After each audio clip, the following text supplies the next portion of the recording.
Good evening, everyone. Welcome. My name is Melissa Hosick, and I'm the Adult Programming Librarian here at the East Brunswick Public Library. We're very excited to co-sponsor this evening's event. So without further ado, I'm going to introduce Linda Lador, who is the Programming Co-Chair of East Brunswick Chapter of Hadassah.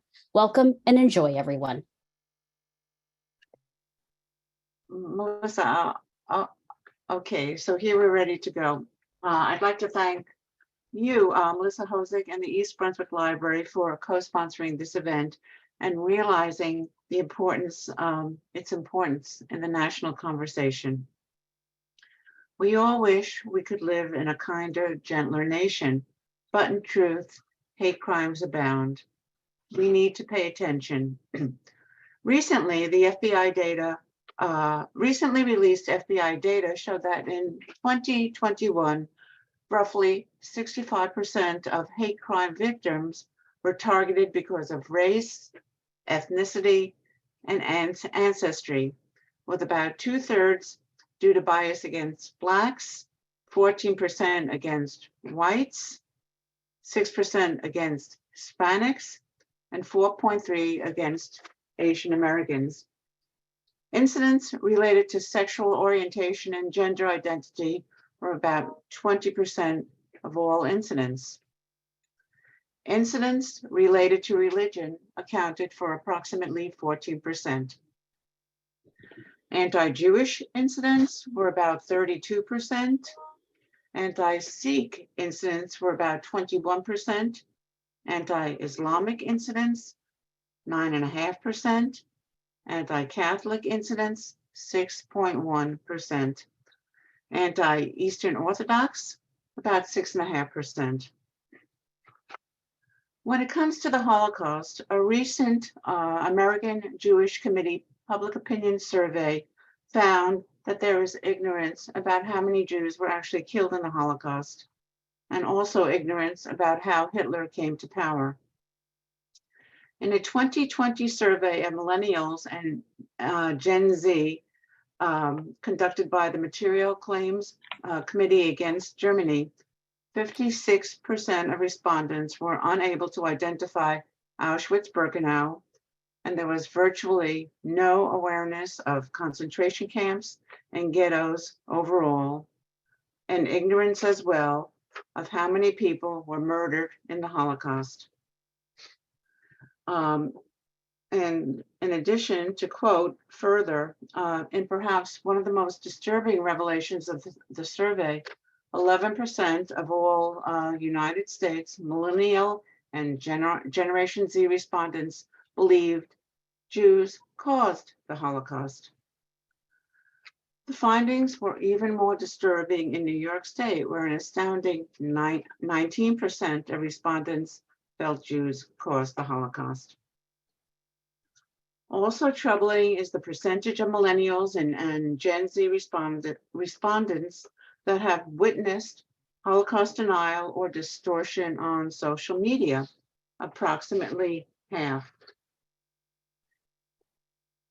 Against this backdrop, we are here to hear the firsthand account of Holocaust survivor Tova Friedman, as detailed in her memoir, The Daughter of Auschwitz, who, from the age of 2 in 1941, experienced the deprivations and violence of ghetto life, subsequent life in a Nazi labor camp, and ultimately arrival at Auschwitz-Birkenau at the age of 5, and liberation at the age of 6 in January of 1945.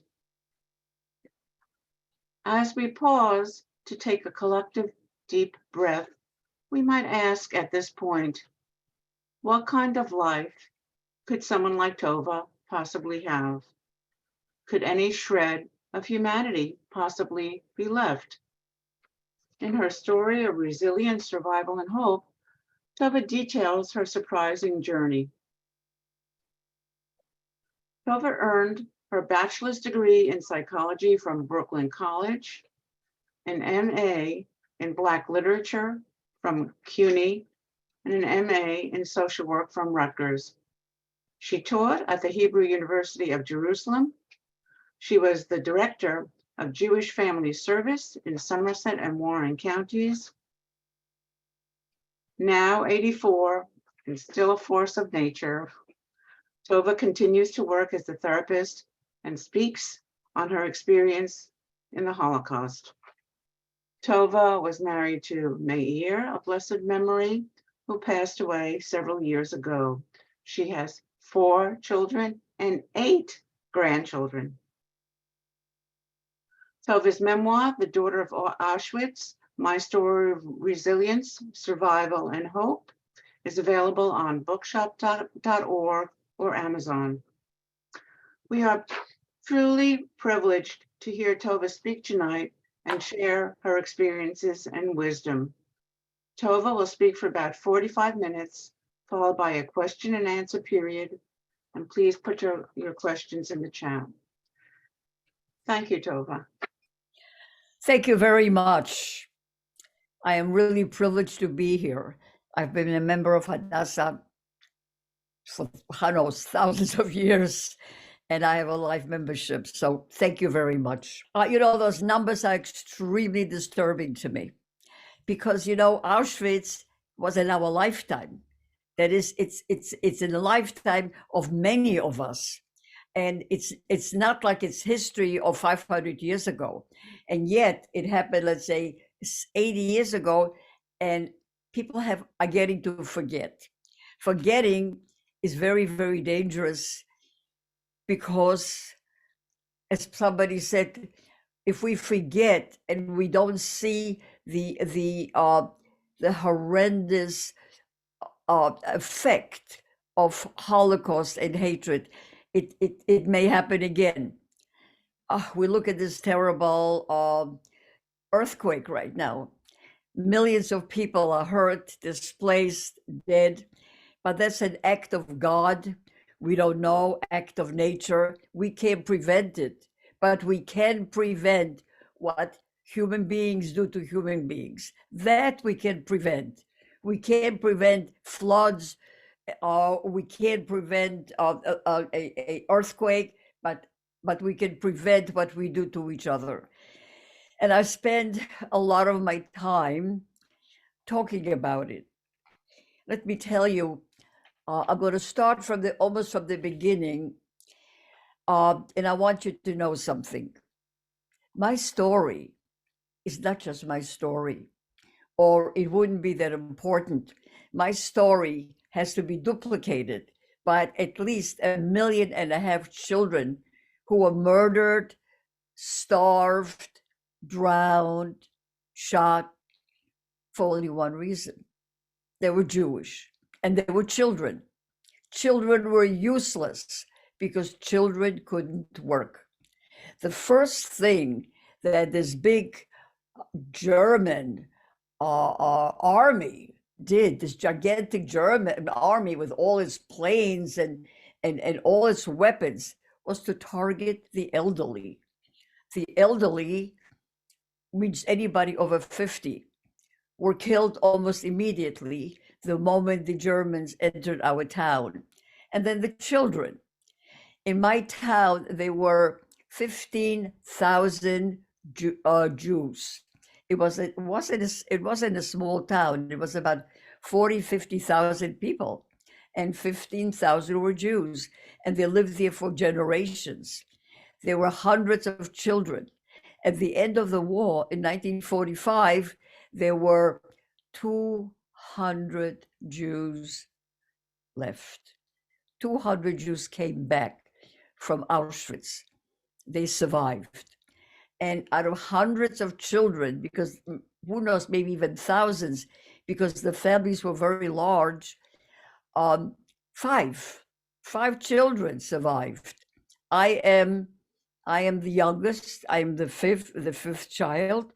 One of them lives in Germany, so I don't know her well. One is still left. She lives in Boston, but she doesn't talk anymore about the Holocaust. She's almost 90.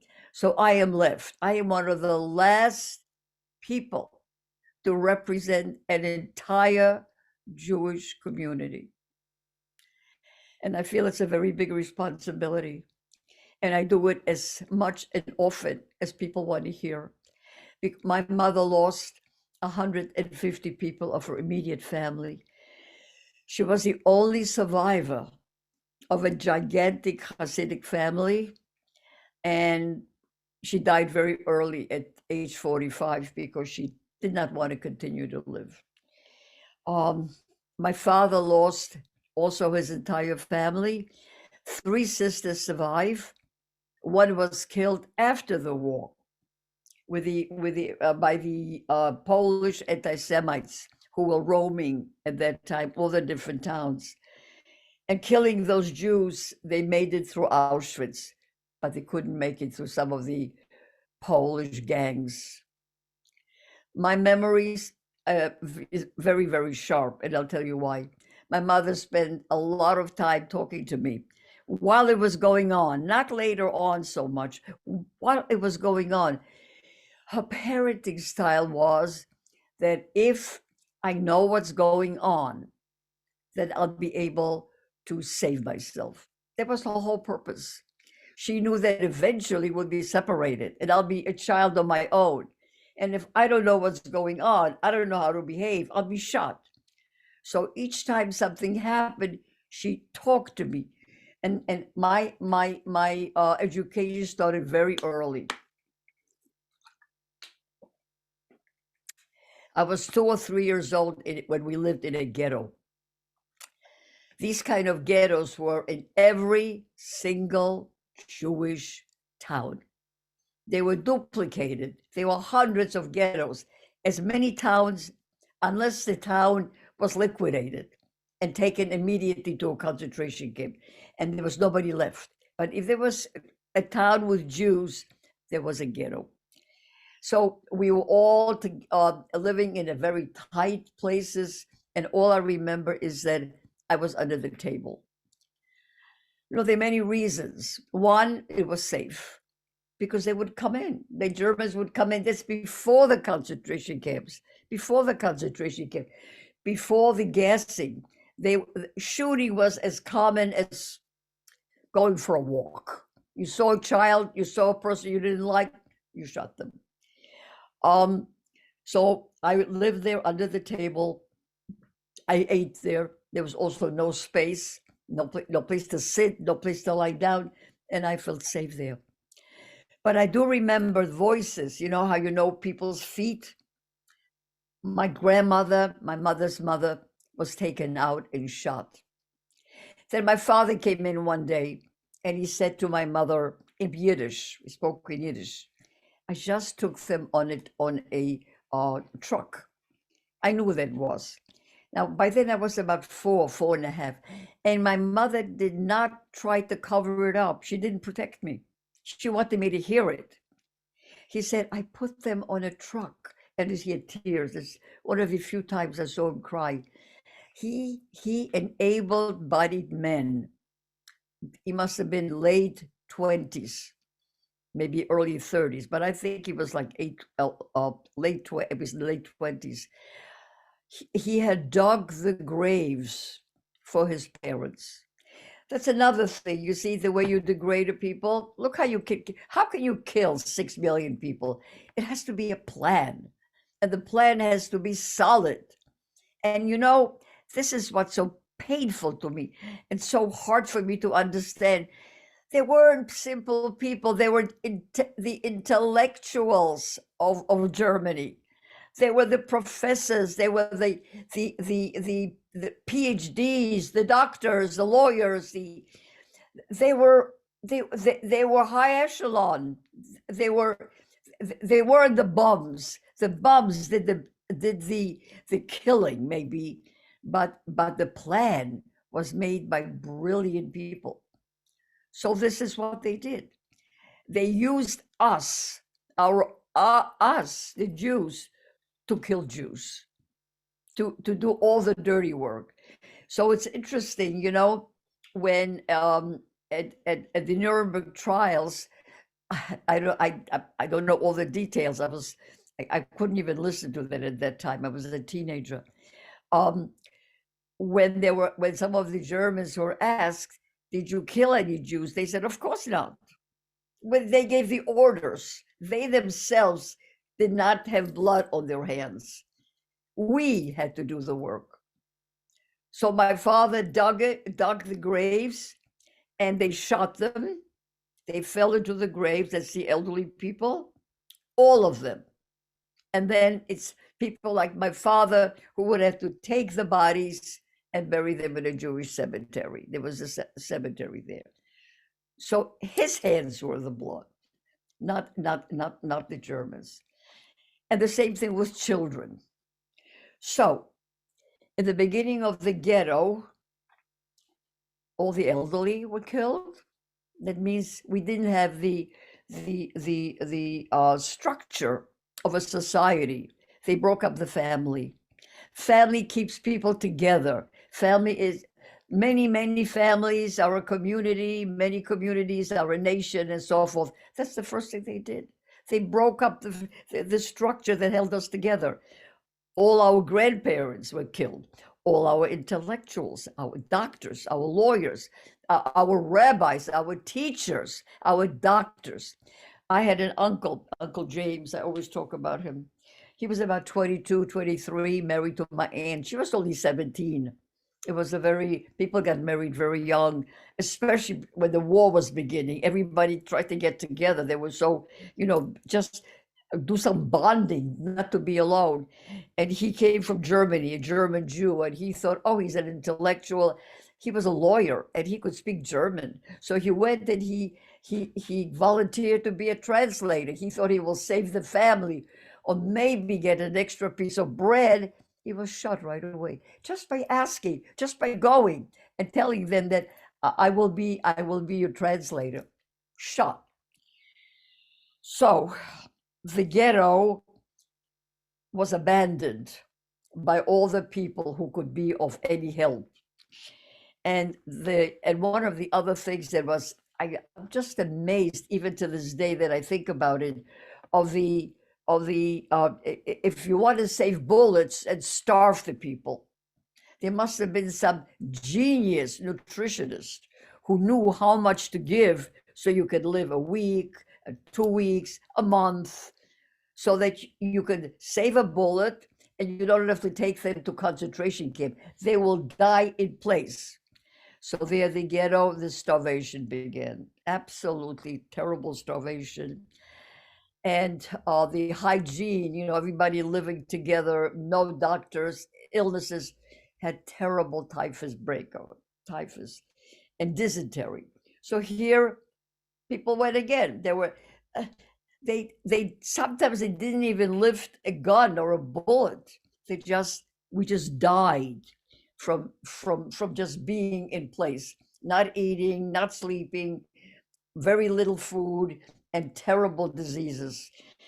And then there were a lot of orphan kids running around because their parents had died.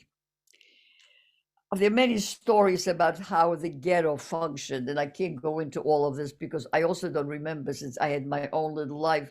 But in my life, people were disappearing. My father said, you're not going to see your uncle anymore. You're not going to see your grandparents anymore.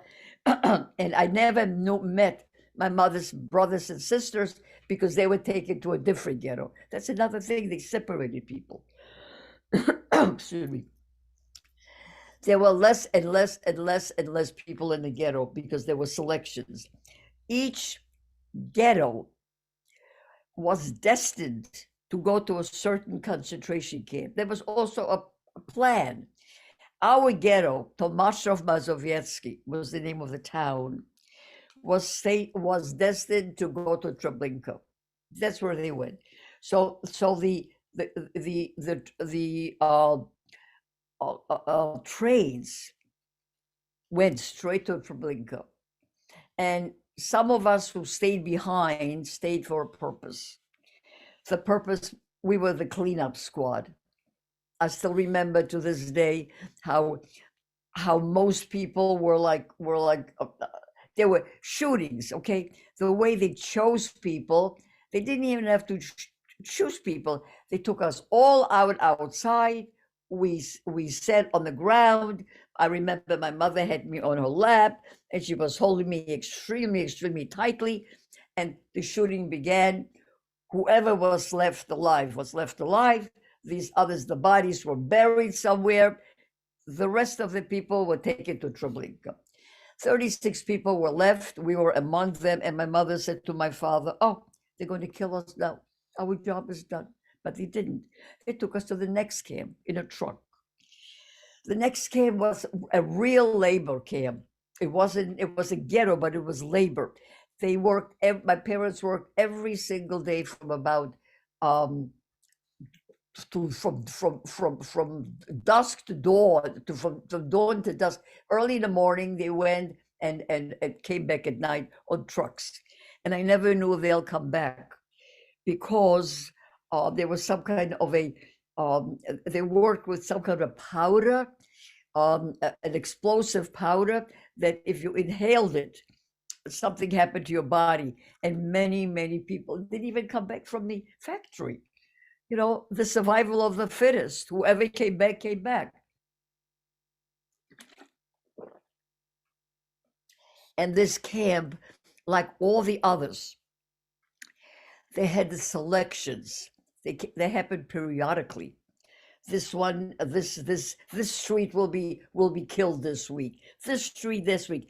It was a complete plan because throughout the entire war, I saw them holding clipboards. There were clipboards. I never saw clipboard before, but I could see that checking off until there were very few people left. And the hunger was absolutely, you know, people sometimes ask me can I talk about hunger? It's not describable. It's something that you can. And at that time I was 5, and I was roaming the streets on my own.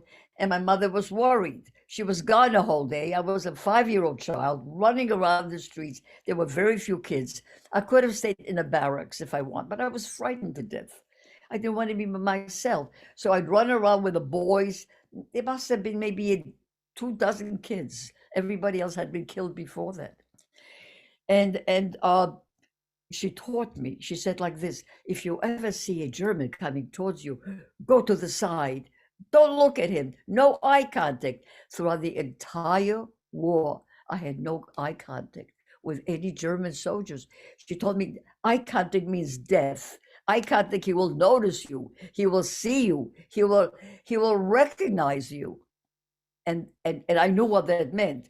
At one time, there was one woman who, for some reason, I don't know what happened, she came across a German and she looked at him and he looked at her. Well, there was a shooting that day. It was announced. My mother took me to the shooting and she said, this is what's going to happen if you don't behave in the right way. No eye contact. You have to give him the right of way. If you're wearing something like a hat or a kerchief, when you take it off, take your hands and put them in the back. Years later, I learned it's a slavery type of a look. But as a little 5-year-old, oh, I knew because I saw the shooting. She pointed out, she said, you see, this is what happened. Again, she didn't protect me. And then one day, my father, I hear, they were supposed to go to work, but for some reason they didn't. And I remember him saying, save her, or he said, hide her. There was the kids' selections. They had taken all the people who weren't great workers. The great workers stayed because they were the ones who were working in the ammunition factories. They were helping the Third Reich. They were helping the Germans win the war. But there were very few elderly already because they were killed before that. Very few children. But if somebody got sick, they couldn't go to the factory, he was shot. Very, very, very simply. Either he died in the factory, and by the way, I visited that factory, and there's this gigantic communal grave that is with a little sign on it. These are the people who died in the factory. They just sweep the ground with them, you know, they just sweep them into this gigantic grave. Now they were going to get rid of whatever children they were. So my parents found out, and they, again, information was life. Information was almost important as bread. Information will tell you where to go, how to go, where to go, where to hide. And that's why my mother always talked to me. So I should have an idea, and I shouldn't think that I'm living in a world that I'm looking at shooting, and she'll say it didn't happen. Yes, it happened. So she picked me up, and they put me, they had a crawl space where we lived in a little room. And from that crawl space, I looked out, and I remember she put her hand on like this on my face, and I had black and blue marks for days. That's how tightly she held my mouth. She was afraid I would scream. I wouldn't have screamed. I'm not, I know I wouldn't have, but that's the end of the children. And I couldn't go on the street because they shouldn't see me. So for weeks, I was in a locked room without any kind of light. She shouldn't see anything. She covered the window, and she told me never to go to the window. And that's how I stayed there. I knew exactly why, and I behaved accordingly. And all of a sudden, she comes in one day in the daytime. She says, "Go out. You can now leave." I couldn't believe it. Beautiful weather. I walked out. It was just like sunshine, and I've been in the dark, and I was so happy. I said, she's packing. Why are you packing? By then I am really 5.5, a little bit even more than 5.5. She says, "Oh, we're going to Auschwitz." I knew the name, Majdanek, Auschwitz, Treblinka, Dachau. It was like words. You hear it all the time, but I didn't care.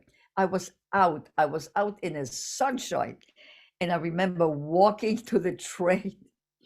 And the first thing I saw the train, my parents were separated. My father went, it was the same train, but my father went to the left with the men. We waited where we stood. We stood there, and then she helped me up into the train. The train was open, the door was open, but I saw the dogs. And I said to myself, the dogs have always been the most frightening thing to me, to this day, by the way. I cannot touch a German Shepherd. I have trouble with that. And the door closed. There were so many people. In the beginning, there were just a few. There were so many all new women that we stood still. I learned later on it was 38 hours. I didn't know how many hours, but somebody told me how much it was, how many hours. No food, no water. The worst thing, I couldn't go to the toilet. I kept saying, "I want to go to the toilet." She couldn't hear me. It was so much noise. She was standing right next to me, but then I could smell. Everybody was going to the toilet, or they stood. Dysentery.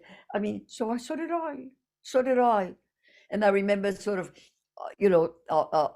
being sleepy. So I put my head on the person in front of me.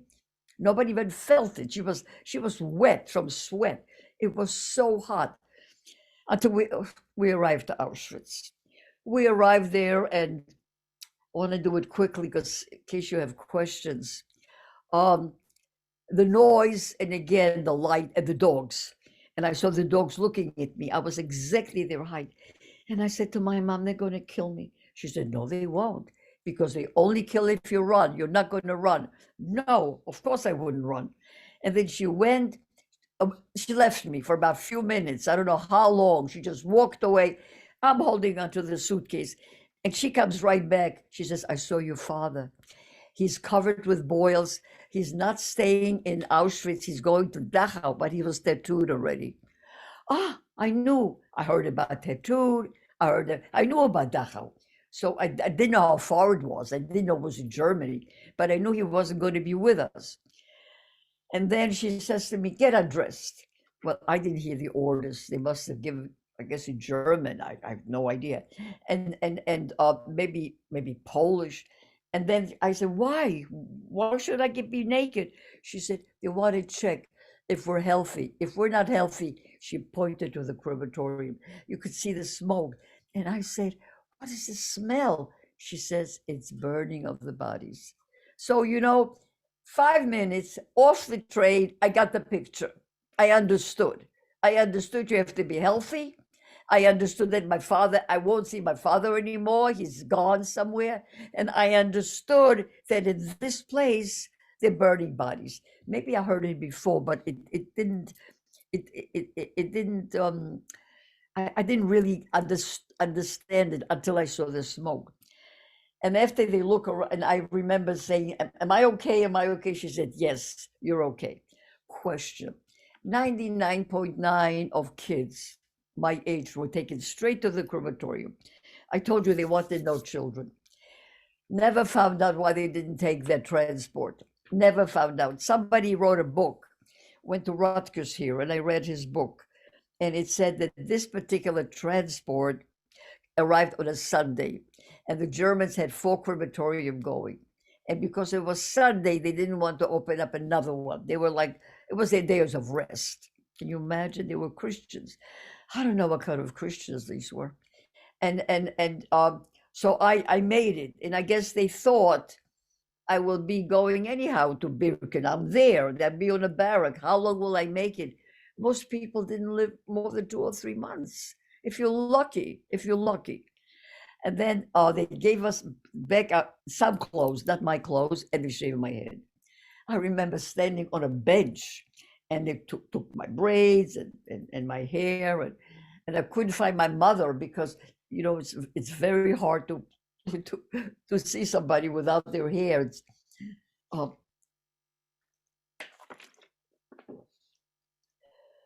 Excuse me. I remember the woman saying to me, your poor child, your poor child. I don't know if I felt poor or not, but I knew that I've got to find my mother, but I couldn't. There were lots of women, you know, this transport had thousands of people. They came from all over. On one side women, the other side men. When she found me, she took my hand with other people. There were lots of people. And we walked into the barracks. I got a middle bunk. And again, the teaching started again. Listen, she said to me, you got to listen. You're going to get a bowl, a tin bowl, and a spoon and a cup. You are never, ever to lose it. People steal it. Because if you, the people who give us the food don't care who you are. They don't see you. They only see the bowl. You don't have a bowl, you don't get food. So she taught me how to hide it and to watch it and I never lost it. I mean, right away. And then she said to me, you can go to the bathroom whenever you feel like it. I said, well, what do you mean? She said, you have to go when they take us. I said, what if I can't hold it in? What if I have to pee? She says, you will hold it in or you will die. I knew that right away. I have to hold it in. And I tell you, I was five and a half. And I kept thinking, how can I hold it in? But you know what? I did. It took us twice a day, in the morning and at night. And my mother gave me her piece of bread. She kept saying she's not feeling well, her stomach hurts. I was starving, a little piece of bread. We were online. We got this some kind of like a soup. She gave me her portion. And I said, but aren't you hungry? Oh, no, I can't eat. I'll get sick if I eat. So I was starving on 2 portions. Those bathrooms was always a problem with me because there were, I don't know if anybody have gone to Auschwitz, but there is a replica of that, or maybe it's the original, I don't even know. But it's like a slab of wood, very long wood, goes across like a gigantic space. I don't know how many, 200 feet or more, gigantic holes. And in order for you to sit to go to the bathroom, you have to hold on. But I fell in. I was a little girl. I was 5 and a half. I fell in. And I remember my mom was trying to pick me up and other women tried to get me out and they hosed me. But the smell would never leave. It just all over. Many other things happened, but I just can't go. There's so much I can share with you. I got very sick. It must have been from something that I got from being in feces. The feces were at least up to my almost to my thighs. At 5.5, they cleaned up the latrine. I don't know how often, but it was quite deep for a little girl. And I was afraid to be sick. I was afraid to share it because I know that sick means death. I saw it. If somebody gets up in the morning and can't get out of bed, out of that bunk, and looks ill, they took them away. Immediately, I knew where they were going. There was a special place for the sick, and they kept them there until the gas chambers were free, and they would take them. Oh, I can't tell you. This is really, okay. I got scarlet fever and diphtheria. My mother told me that. I didn't know the disease, but I knew that I couldn't open up my mouth. It was full of pus. I couldn't see anything, but I was afraid to tell her. I was afraid that people will notice, but they did, and it took me away. And I was put into like a hospital, but without doctors. They just put me in, closed the door, no medicine, no doctors, and I came out. I have no memory of what happened inside there. I mean, because I had such high fever. I remember coming in. I remember all these women, it was for women only, women standing, some of them had boils. They were screaming like that. They put me in, the door closed, and the next thing I knew, the door opened. I did not know inside. I must have been very, very sick. And then I said, I want to go back to my mom, whoever I spoke to. She said, no, you can't anymore. She took me and she gave me a pair of white shoes with laces. And I didn't know how to put on a pair of shoes. And I remember she said to me, a girl of 5.5 should be able to put on a pair of shoes. I'm 5.5. I didn't know that. I didn't even know how I looked. I had no idea. But now somebody told me my age. She took me to the children's section. It was called the Zigeunerlager. There they had taken the gypsies. I guess they call them Roma, but that's, my memory is of gypsies, that word. They had just gassed 400,000 in a few days. The gypsies lived in families. They weren't separated. They had, father, mother, children, grandchildren, whatever, all together. And they went all together to the crematorium, to the gas chambers, to the gas, all together. And now they had room for children. So they gathered children from all over. I was with my mother, other people came from somewhere else, and they put us all together in this spot. And this spot was not far from Mengele. So when, Mengele, he did the experiments on twins. So when we went for a walk outside, the kids from the Mengele group told us what was going on. He's taking an eye from one person, from one child, and he's taking it to the other one. We knew nothing about anesthesia, but they were telling us these stories, and all I kept saying, oh, I'm so happy I'm not a twin. I'm not a twin. You see, kids talk. That's the funny part. It's when my mother asked me years later, do I remember much? I said no. I didn't want to hurt her. I didn't want her to know what I remember. And she said, oh, you're so lucky that you were a child. But I remembered so much, but I had to protect her. I didn't want her to know what really was going on with me while she wasn't with me. What can I say? Oh, yeah. And upon the arrival to the kids' place, they tattooed me. And I remember they told us all to line up. I thought lining up means food. So I fought for it. I wanted to be first. I wanted to be the one to get the food first. I didn't know it was tattooing. But so I fought with this one girl that I knew from before. I knew from my hometown. She won because she was older. And I was annoyed the whole time online that she got ahead of me. So she got one number ahead of me. And when the woman tattooed me, she said to me, I'm going to give you a very neat number. You'll see, a very neat. If you survive, you will buy a long sleeve shirt, and you'll covered, and nobody will know, and you won't be ashamed. Thing is, I never realized what shame was, and but I said, okay, okay. And she gave me a rag, a wet rag. And she said, go do it keep it very, very tightly so that it shouldn't hurt. Don't rub.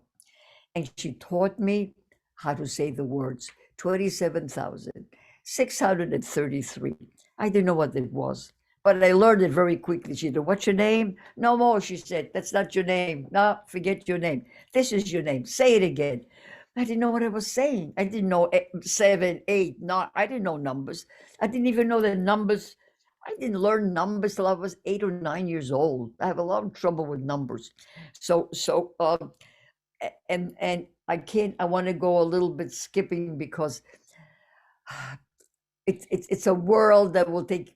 I mean, I wrote a book. That's how much you can describe this kind of a world. One day they called us and they said, you're going to get great, wonderful food. I was delighted. And I knew where we were going. Everybody knew because the barrack next door was empty. And they had also a breakfast and they were gone. We knew we were going to the crematorium. We got this I didn't care. I wanted to eat. I got them was wet and warm. It looked like the gray. I don't know what it was. It's sweet. It was sweet with sugar. It was the most delicious thing I can remember. I mean, by then I was, by the way, 6 already. I'll tell you about my 6th birthday. And so they gave us this meal and we got dressed and we started walking to the crematorium. I knew right away. And there were parents, women screaming, where are you going? To the crematorium. And they started screaming. I remember saying to the people, why are they so unhappy? Doesn't every Jewish child go to the crematorium? But I have to tell you, we stayed there for a while.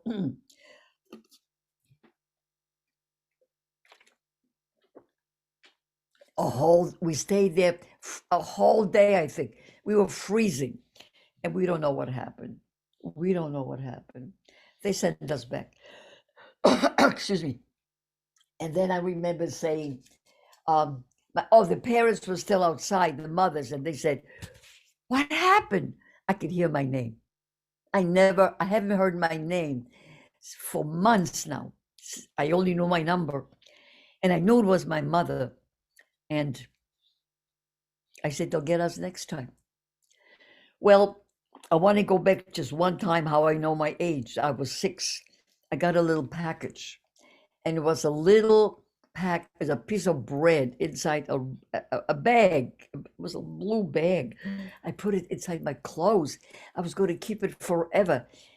And in the middle, and it said, happy birthday. It said 6th birthday. I couldn't read it. It was in Polish. And it was one of the people the caretaker, I mean, the couple, the woman, they had different names for these people. They were all Jewish, by the way. And I took it and I hid it from everybody. I wanted to keep it forever. And in the middle of the night, gigantic rats came, ate up my whole bread. I didn't even taste it. But I knew my age at least. I knew that I was 6. About a few weeks after we sort of escaped the gas chamber, which I have no idea why, my mother shows up. She looks absolutely dreadful. And I'm not sure it's my mother. But she talks to me. She bends down and she says, listen, the Russians are coming and they want us all to walk. You know, the walk is so long, she said, to Germany. We're going to walk very far. And she said, there's snow outside. You will survive. She looked at me, but I will die. I will die on the walk. And you know, she said, I don't want you to live by yourself in this kind of a world. This is not a world for children. By the way, she never had any more children. She thought it was not a place for children. She said, will you die with me here in Auschwitz? Here, we're not going anywhere. I said, I will. I was so happy to be with her. We snuck out of the barrack. It was easier then because it was chaos. The Germans were running and shooting. And And the woman who took care of us was disappeared somewhere. And she found a hospital not far away. We walked in and she found a corpse that was just died because it was warm. She touched many women, all women, corpses. She said, climb in. I climbed in and she arranged my body in such a way that should be no trace that I'm there. And she put the blanket up to here, and the heads of the dead was a very young woman, by the way, outside. And she said to me, you have to breathe in such a way that the blanket doesn't move. So she put my mouth in, my mouth was, my head was under the woman's armpit, but my face was facing the ground. And she disappeared. And she said, don't get uncovered no matter what happens. I knew how to, by then I could obey hundreds of rules. Rules were my staples. I knew what rules were, and I knew what it meant if you don't obey them. And she disappeared, and then I hear screaming and yelling and shooting. Germans are walking in, taking people, sick people out of bed. If the people don't get up, I hear shooting, and then somebody stops by my bed. And I stopped breathing. I was just absolutely, and I don't know how long the person was there. Had it been longer, I wouldn't have been able to, to keep my breath. But that person went away, was a German soldier. He went away to the next bed because he was convinced that the corpse that's there was really dead. And then there was quiet, and I smelled smoke. And I came out. No, I didn't. I'm sorry. I breathed in the smoke, and I said to myself, I'm going to die from the smoke. But my mother said, do not get uncovered. But within 2 minutes, she came over. She uncovered me. And these are her words, they are gone. Just like that. That was January 25th. 1945, the Russians didn't arrive until 27. We had 2 days of being inside Auschwitz, and the Russians haven't come yet. And that's how she saved me. She also was saved with a corpse.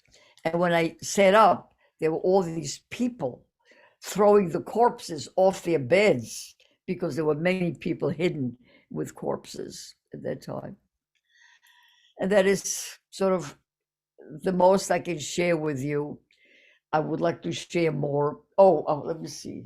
This is the book that I'm amazed. The Daughter of Auschwitz. This is in English. It's in many other languages. I met somebody when I went to Auschwitz, 75th anniversary of liberation of Auschwitz. I met a reporter called Malcolm Brabant. He is a war correspondent for PBS. And he said, it was his idea, really. He said, let's write a book together. And it was COVID. So he was in England and I was here. And neither of us went out of the house much. And we couldn't visit. And we put it together. We wrote it together. So if you want to ask, there are lots of things that I just couldn't tell you because it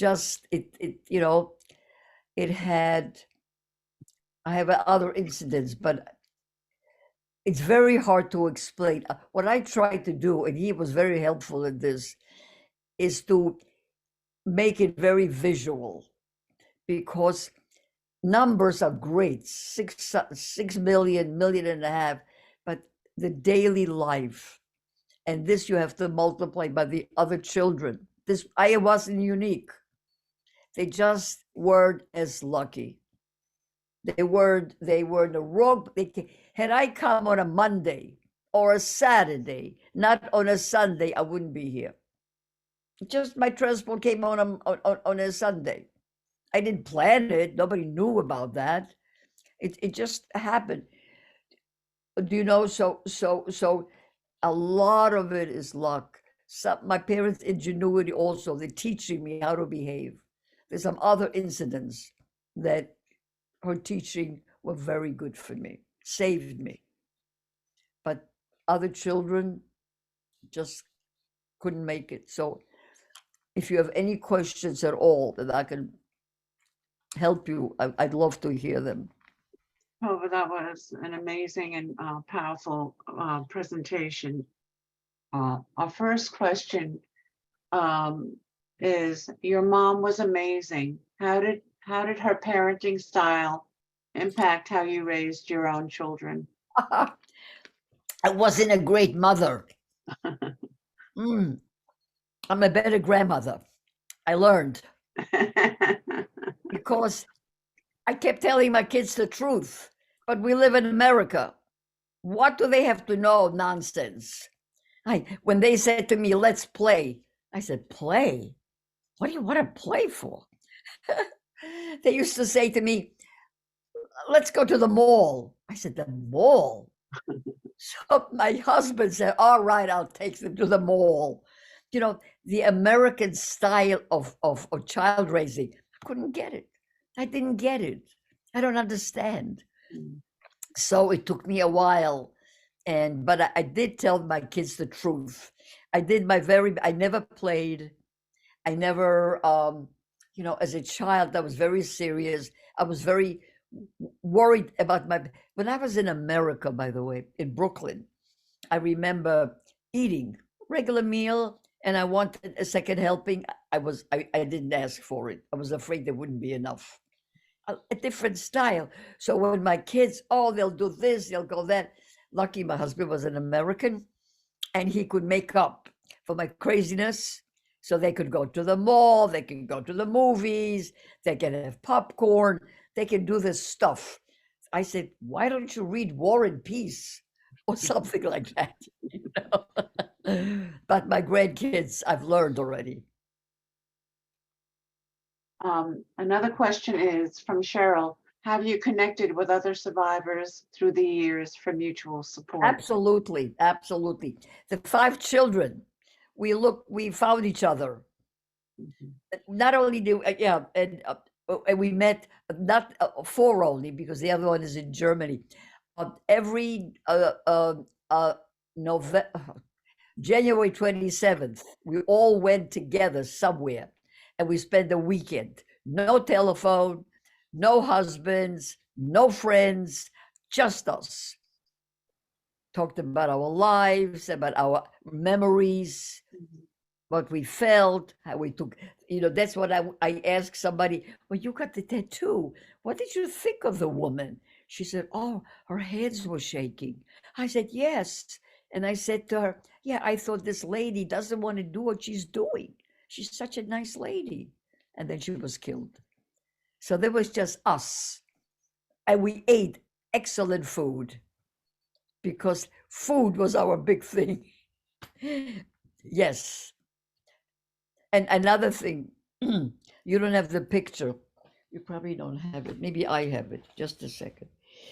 In a book, there's a picture that I want to show you. Oh, this pretty big, this one. It's the liberation of the kids. The Russians took that picture. When in 1945, when they saw us, this person, I don't know how to do this on this computer, it's the opposite. This person and this person I met and we had a party together. She became the teacher of my children, Sarah. Wow. This one right here. So we were standing next to each other at Liberation and we didn't know each other, but we met in New Jersey. Wow. From Rachel, how do you feel about descendants of Holocaust survivors getting their relatives' numbers tattooed on them in their memory? I find there's something wrong with it. I don't know why. Why would they want to do it? By the way, there is a person that it's on Facebook, my daughter, he tattooed this whole picture on his arm, a complete photograph of all the children showing their numbers on his arm. I have a lot of I mean, I understand I do understand the sentiment. I would maybe make a photograph of it and frame it so I can remember. But oh, by the way, I want to show you something else. That's what's the advantage of being home. This is what we got when we left. This is the Red Cross gave us to leave Auschwitz. So we this is the original, so that we don't look like vagabonds. And this gave us free transportation to go back home. But I don't understand it. No, I don't get it. Why anybody would want to do what Hitler did. Okay, we have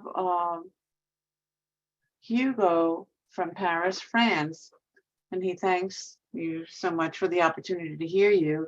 And his question is, how come when arriving in Auschwitz, did you stay there instead of going directly to Birkenau gas chambers regarding your extreme age? That is, I never found out why.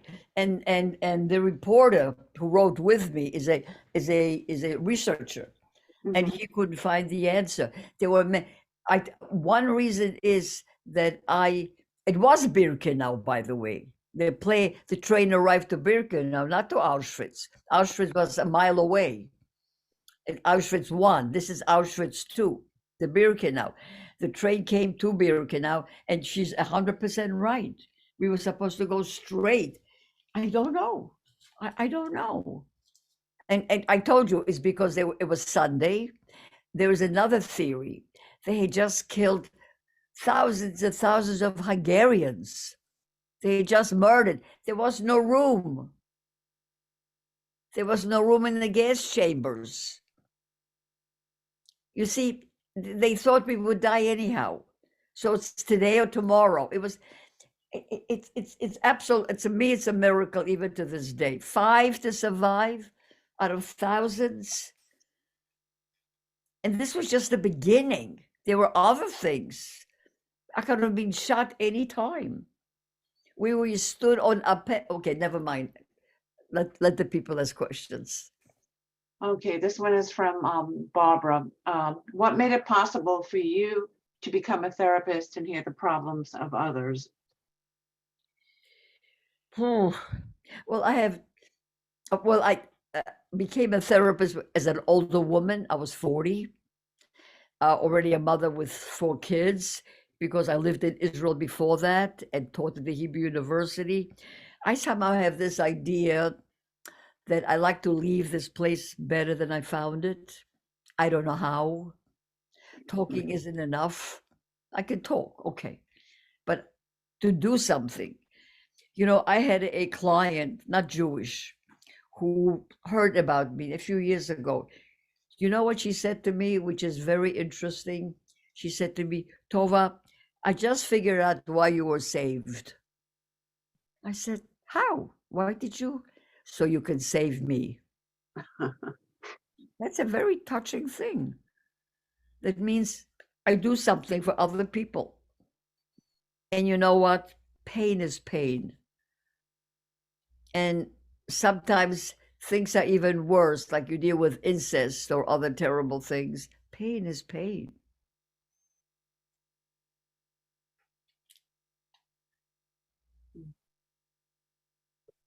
This question is from Donna. How did you meet your husband, and what year did you come to the United States? I met my husband a few weeks after arrival to America. He bought me a sandwich. That was it. Anybody who buys me a sandwich, I'll marry. It's true. It's true. And he spoke Yiddish. What can be better to a little girl I just came from a DP camp, by the way, displaced people's camp, because we had no place to go. So it's a whole story after that.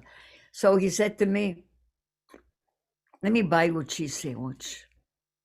He was 13, I was 12. I said, really? He said, yeah. And in Yiddish, he said it.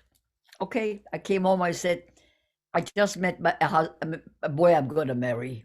My thought I was crazy. And in 1950 came to America. I was 11 and a half. 12, almost 12. Here's a question from Dor. You are a delight. I am thankful that you are here. How do you keep such an upbeat, effusive personality? You don't see me alone. I want to tell you something. What's the point? One of my Michigas crazinesses is that I wanted to undo what Hitler did. And then, since I was a little girl, how can I undo it? How can I undo it? How can I? So first I had 4 kids. I wanted 6, 1 for each million. But somehow we both decided 4 was a pretty good number. And then I don't want to survive. I want to thrive. I want to be just, he wanted me dead, I will live. He wanted me hungry, I'll eat the best foods. He wanted to kill Judaism. I study Judaism to this day, by the way, every single day. Every day I have a class in Judaism. I wanted to undo it. And part of it is my nature. I'm going to let this happen. I'm not going to. This is a question from Rita. Thank you for your amazing story. When did you arrive in the United States? 1950s, April 4th, to be exact. Mm-hmm. This is from Pamela. When you went back to your hometown, how were you treated by the townspeople? Terrible. The worst. The Poles were the worst. They said to me, to my mother, what are you doing here? We thought Hitler killed you all. We had no place to live.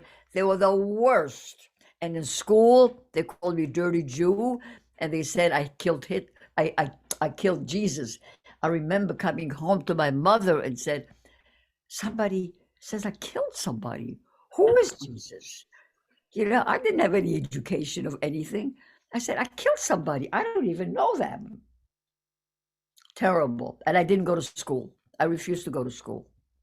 I didn't go to school till I was at displaced people camp. Must have been 8 years old. I wouldn't go for the 2 years that we lived in Poland. How does your memory of your experience change over time? Do some things become more important? Yeah, it's a very good question. Yes. Yes. As I have not a large family, but and I see them squabbling or something, my heart hurts terribly. Much more now than when I was younger, because I said, my mother lost not even a cousin. What wonderful thing it is to have a family. And here my grandkids are squabbling over this and squabbling over that, and why did he do this? And my one son says, I'm not coming to her dinner because she didn't call me early enough. Oh my God, I said, be happy you have each other. That's what's very painful to me. It's a very good question, I've been thinking about it a lot. How important it is to keep us together. Mm-hmm. Family, friends, community, things you care about, because in 1 second it all can disappear. Look what happened now in Turkey. I mean, can you imagine if somebody had a fight with each other and the next day one of them died? I mean, right. We should sort of live. Maybe it's a cliche, and I never usually use cliches, as if every day is our last. I call my one kid in college, grandkid, and I call, did you speak to him who's in a different college? What should I call him? Because he's your brother. Mm-hmm. So what? You know what I'm saying? That's a good question. Tell this person I appreciated that question.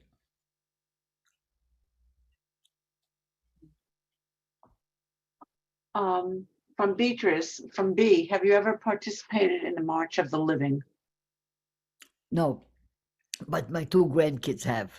One is going next week or 2 weeks from now, and another one. I have somebody opened up a trust in my name, and he put quite a bit of money into it for the March of the Living, And any teenager in that area wants to go gets a 50% scholarship from that trust Mhm.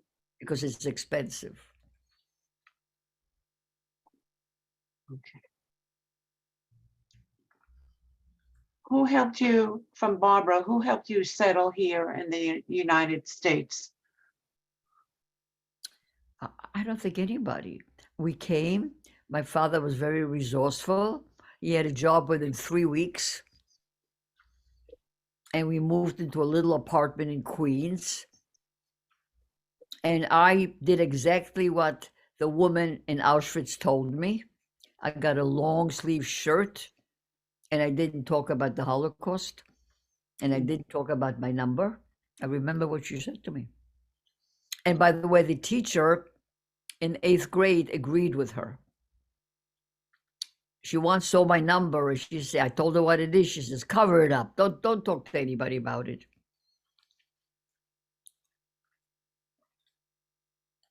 And then we moved to Brooklyn with a lot of refugees, a lot of new immigrants. So it was a very, very healthy relationships, very, very good environment for me.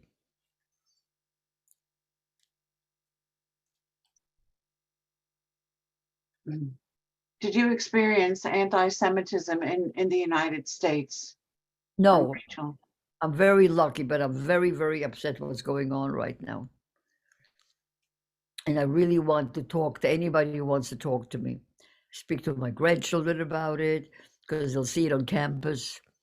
No, I personally, if you live in New Jersey and New York and Brooklyn, there isn't too much anti-Semitism around. From Jill, how did you and your mom reconnect with your dad? Oh, that's another good question. We went back to Poland, to our hometown, and so did my father. Everybody who stayed alive, everybody who was alive, came back to hometown. Do you know what I mean? It was as if an unwritten contract, as if to say, I'm coming back to the place where I saw you last alive.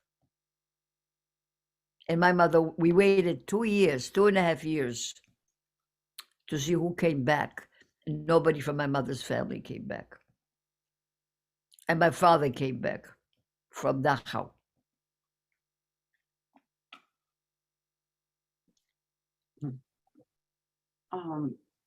Another question about anti-Semitism from Kim. How do you feel about the rising of anti-Semitism that is rearing up today in the States? Very, very scary. I'll tell you what's so scary about it.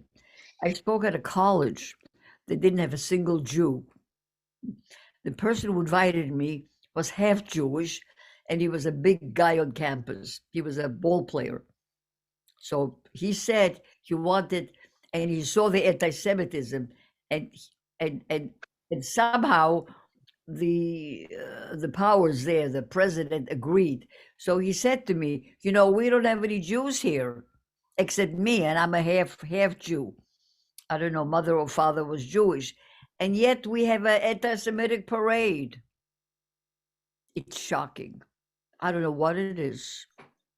I don't understand why all, oh, you know what it is? It's Israel.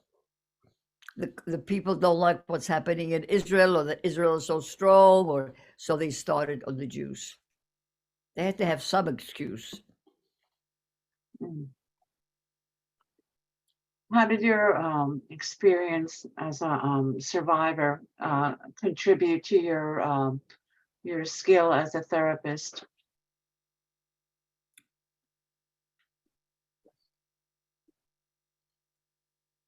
Difficult to say. I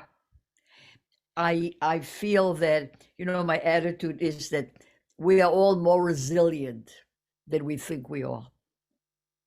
And when somebody will come to me and say, I can't do it, I can't handle it, and so I say, yes, you can. Yes, you can. You can, and you will. And this will pass. And you'll be okay again. And I'm not talking if it's an illness, I'm not a medical doctor, but emotional. I said, you know, you will bear it and you will be okay. I think I have that kind of an attitude towards troubles. Do people have more questions? If people can ask more questions, and if not, I'll just read some of the comments people have made.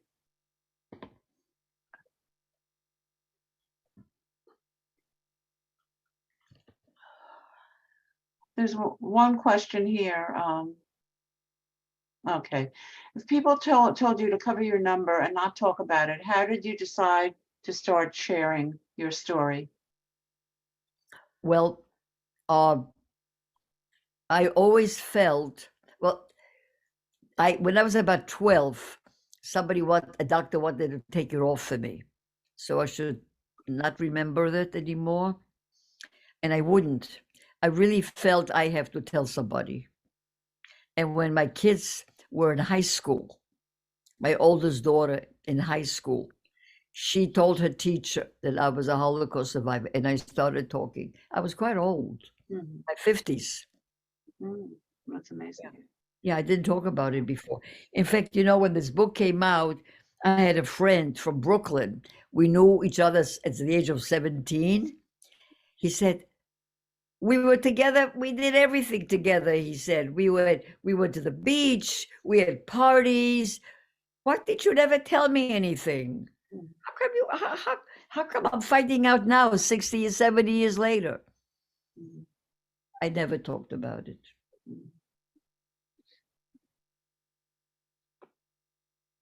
A question from Hugo. How do you feel about having gone through all of this? I feel I have an obligation. I have an obligation. My obligation to let other people know about it. I don't know if it'll help prevent. I really don't know. I speak to, let me tell you something interesting. My grandson put me on TikTok. He's a 17-year-old, so he likes TikTok. I never even heard of it, but he likes that. And what's interesting is that we got hundreds of questions. That means kids are listening. So I feel that it's my job to tell it.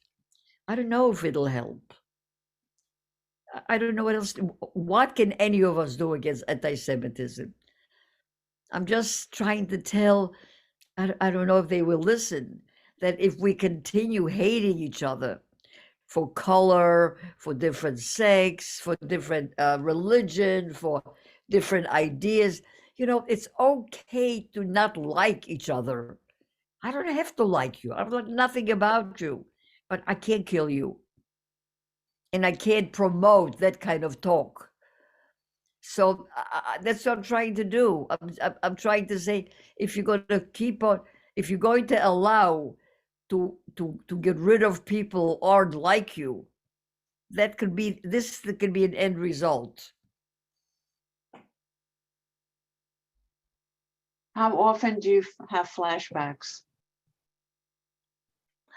Lately, a little too much, because I talk a lot. I dream a lot about it. A lot of it is running away and so forth. It's for years it's been dormant, but now that I talk about it, it comes out a little bit more often.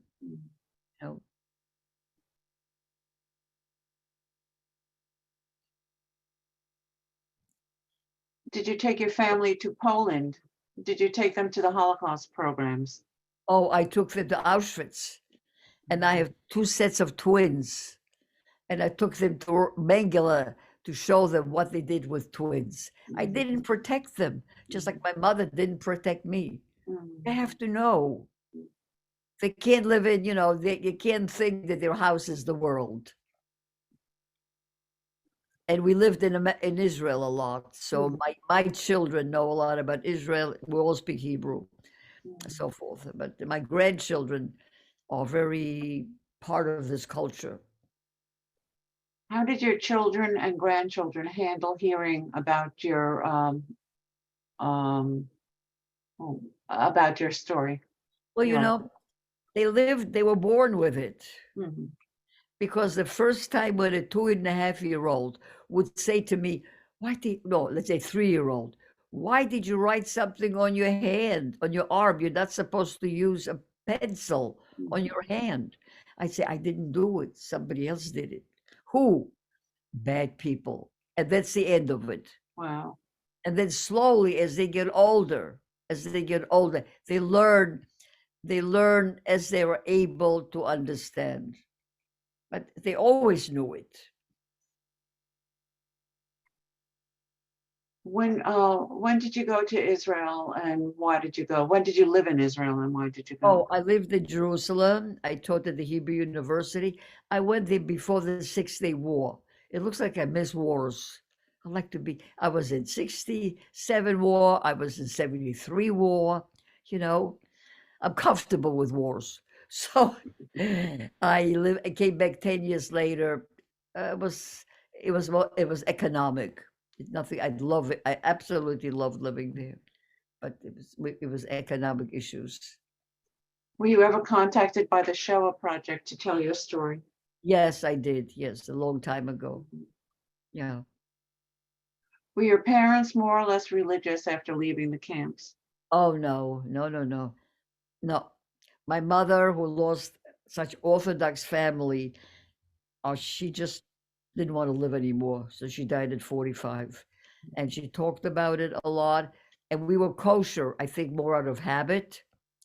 And she'd kept everything, but she had no belief. She never went to shul or anything. My father kept his, and I have my own. She was the How- one who just, Right. you know, she couldn't understand why the most Orthodox were killed first, which is true, by the way. All the Hasidim were killed right away. Wow. Because they were the most visible. A related question is how were you able to keep your faith and connection to Judaism after Well, I'm not sure how enduring much, what you did? I don't know how much faith I have. I have a lot of problems with God. You know, Yom Kippur, I go to shul, and when the section comes that all these sins that he is to forgive me all the sins, I always have a pact with him. I'll tell you what I say. Um, I, I tell you, I first have to forgive you, and then maybe you could forgive me, and I haven't forgiven you yet. Mm. So, sort of weird.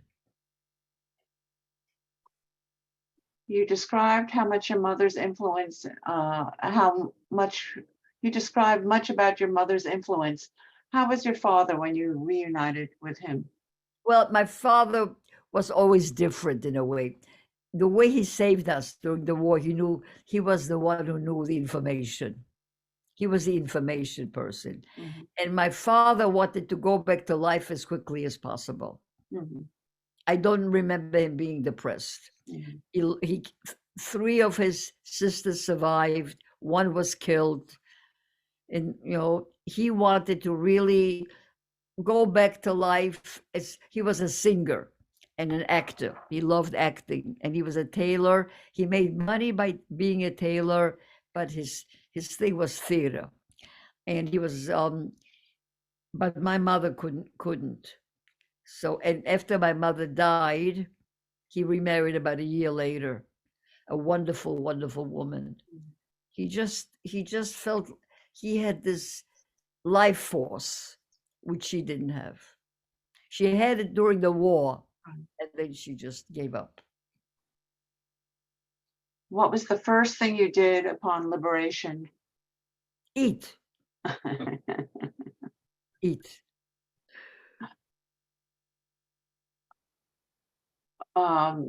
Do the 5 children who also survived speak out about their story as you do?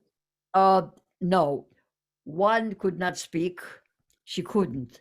It was too much for her, and she committed suicide 5 years ago. She was in her 70s or eight. I don't know exactly her age. She's a year older than I was. I just don't remember the year exactly. She gassed herself. Would you believe it? She couldn't talk. She just couldn't. The others did. The others did talk as much as they could. Yeah. And one of them, her son wrote a book, a wonderful book called The Tailors of Tomashov, because there were a lot of tailors there. Mhm. So he described the city and the whole occupation, and he talked about his mother. Mhm.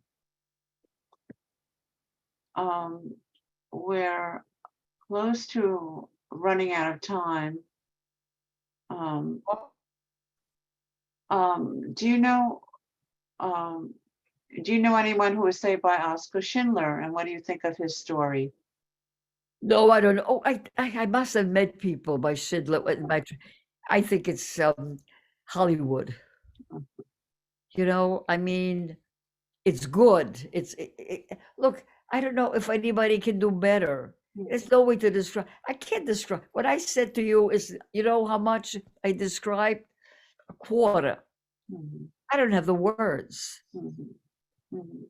I mean, I remember when they took the people who were sick and they took them out and put them on like a, I don't know what you call these things, like a push cart or something. They were like half alive in order to gas them. You can't describe that. You know, you can't when one of my bunkmates died in the middle of the night from starvation. I knew that she was going to die. 100% I knew. Kids are very smart. Kids are smarter than we think they are. I knew how much, I didn't know how much time, I didn't know timing, but I said, she's going to die soon. I could see all the signs of starvation, and she did. Or one kid would say to another kid, I saw your parents.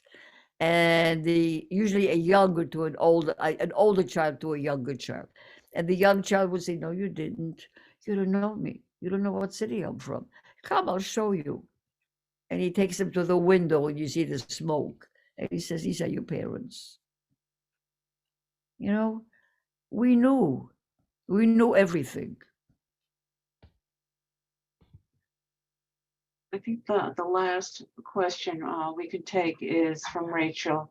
How do you feel about the Jews who survived the Holocaust that denounced Judaism or claim there is no God, or if there was a God, he would not let it happen?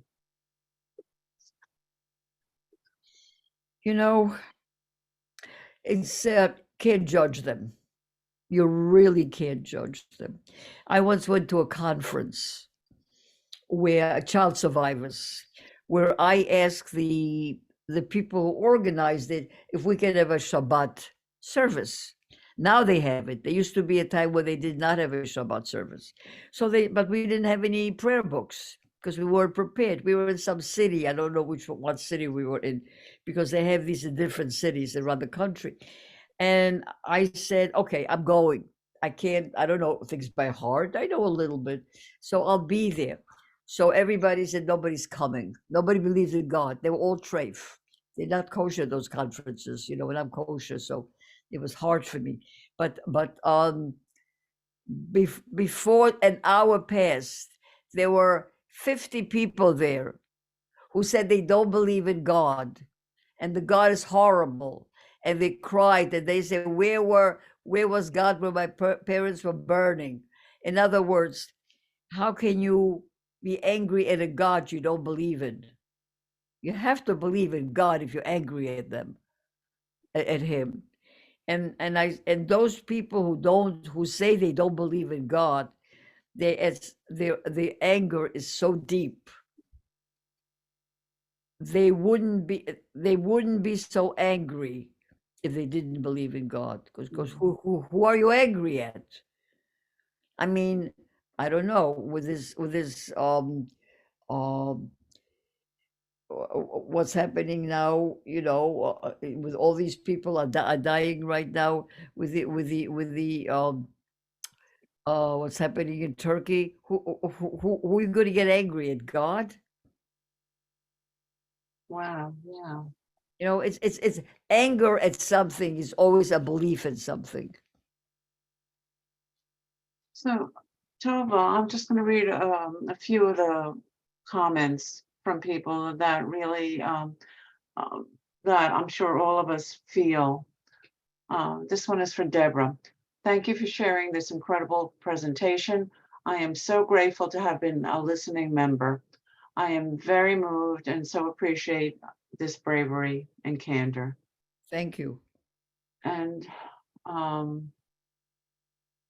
there's another one from Barbara. Thank you so much for sharing your story with us. I've heard you speak at Young Israel of East Brunswick, but it's always inspirational to hear from you.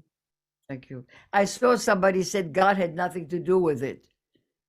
Maybe yes, maybe no. We don't know that. Right. I know people say God gave us free will. I don't know.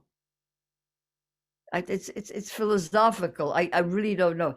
I know, you know, there's this wonderful movie. I think it's called The Quarrel. Are you familiar with it? No. The Quarrel.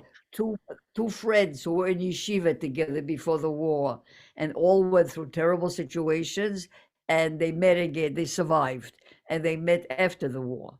And one is ultra orthodox, and the other one believes in nothing. Started the same place together. Wow. Yeah. Fascinating. Yeah, it's fascinating. If you can get a hold of it, called The Quarrel, because each one has a reason why they chose that path. Is it an American movie or an Israeli movie? No, gee, it must be an American movie. Yeah, interesting. Okay. Yeah, just look it up, The Quarrel. We'll look for that.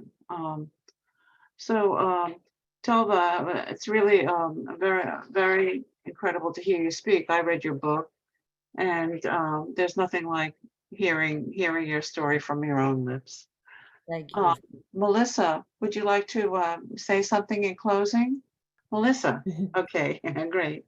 Tova, your story is so important, and it's one we don't always hear. It's very important right now Thank with you. everything going through the world. So thank you for your time and sharing your story with us and writing it down. So the title again is The Daughter of Auschwitz, My Story of Resilience, Survival, and Hope. And the recording will be available on the East Brunswick Public Library YouTube channel. I just want to thank you for helping me. You know, you're part of the solution in a way, because you're the ones who help people hear this. I couldn't do it on my own. So thank you for enabling it. And thank you for all the 204 people who tuned in.